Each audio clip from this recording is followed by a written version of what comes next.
कि अगर जनता ने मौका दे दिया तो मैं दतिया में ये करूंगा। ऐसा है, अतीत हमको सबक सिखाता है जी और वर्तमान पे किस तरह से चलना है वो हमको बताता है, और भविष्य क्या तय करना है ये अतीत ही तय करता है। और जी भविष्य निश्चित रूप से हम भी जिस तरह से विकास पहले भी हुए हैं, 2008 से जिस तरह से विकास हुए हैं, वो विकास क्रमशः दतिया की जनता के हित में हमारे द्वारा भी किए जाएंगे, और इनसे बेहतर रिजल्ट विकास के मामले में आज आपको हम एक उदाहरण दिए देते हैं। जी पीताम्बरा पीठ के पास 2 बारादरी बनाई गई थी, भ्रष्टाचार की हम बात कहते हैं आपसे। जी भ्रष्टाचार विकास में किस तरह से भ्रष्टाचार हुआ है। 2 बारादरी बनाई गई थी 1-1 करोड़ रुपए की।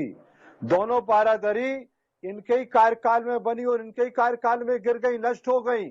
तो ये भ्रष्टाचार। सबसे बड़ी बात ये है कि जो केंद्र सरकार का पैसा आया, बुंदेलखंड पैकेज में राहुल गांधी ने पैसा दिया, और राज्य सरकार से जो पैसा आया, ये पैसा तो जनता का पैसा होता है, ना जी नरोत्तम मिश्रा का पैसा है ना हमारा पैसा है।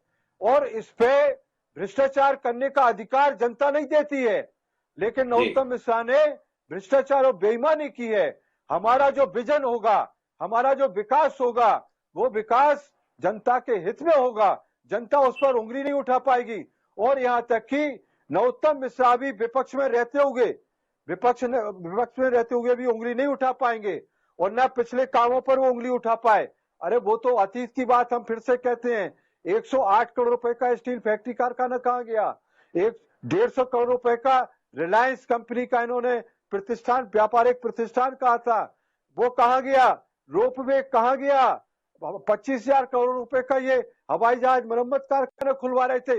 ये तो झूठ का पुलिंदा लेके दतिया में आए थे चुनाव लड़ने के लिए। तो आप अंदाजा लगा लीजिए कि इन पर तो जो जनता के साथ वादा खिलाफी इनने की है, तमाम एफआईआर दर्ज होना चाहिए। बेरोजगार लोगों को तमाम एफआईआर दर्ज कराना चाहिए कि आपने तो फर्जी शिलान्यास किए स्टील फैक्ट्री का। फर्जी शिलान्यास आपने स्टील फैक्ट्री का किया, आपके खिलाफ आपने मुगालते में रखा दतिया के नौजवानों को। तो ये आप सोचिए, जो व्यक्ति ऐसे काम करता हो, ऐसी भावनाओं के साथ चुनाव लड़ता हो और जनता के साथ खिलवाड़ करता हो, नौजवानों के भविष्य के साथ खिलवाड़ करता हो, और मैंने आपसे बताया कि लोगों को बंदूक के लाइसेंस बांट रहे हैं। अरे आप गृह मंत्री हो, आपने नियुक्ति पत्र दिए क्या? आपने कांस्टेबल बनाया क्या? लेकिन राजेंद्र भारती दतिया में पैदा हुआ है, दतिया का बेटा है, और दतिया का बेटा होने के नाते जो एक बेटे का कर्तव्य होता है, भाई का जो कर्तव्य होता है, वो जनता के विकास में योगदान देगा।